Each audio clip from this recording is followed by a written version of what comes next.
L'orientation qui est soumise à notre vote s'inscrit dans le cadre de la nouvelle loi pour la liberté de choisir et son avenir professionnel.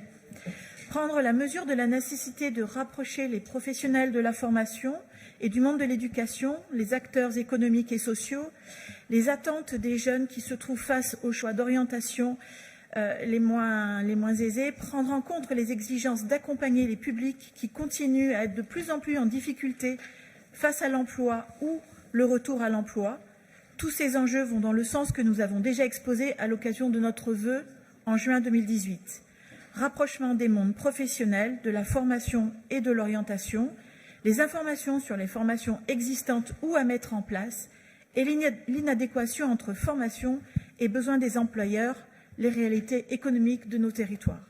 Tout ce qui peut être fait doit l'être pour mettre autour de la table tous ceux qui doivent œuvrer en faveur de l'orientation, de l'emploi, de l'employabilité, en prenant en compte la réalité des territoires et leurs acteurs.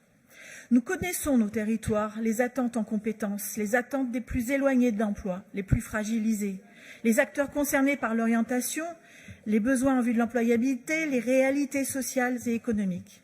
Cela nous amène à avoir une ambition que la région Auvergne-Rhône-Alpes développe une politique vraiment ambitieuse, innovante en la matière.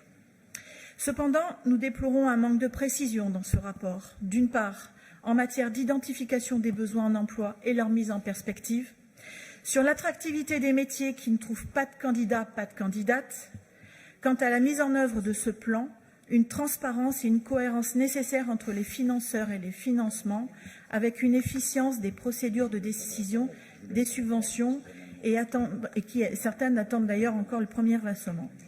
Quid de la contribution de la région ou le rôle prépondérant des élus régionaux que vous avez désignés comme référents? Le meilleur des indicateurs, nous le répétons, et l'évaluation à laquelle nous serons attentifs, c'est le taux de chômage dans notre région. On doit tout mettre en œuvre pour qu'il baisse.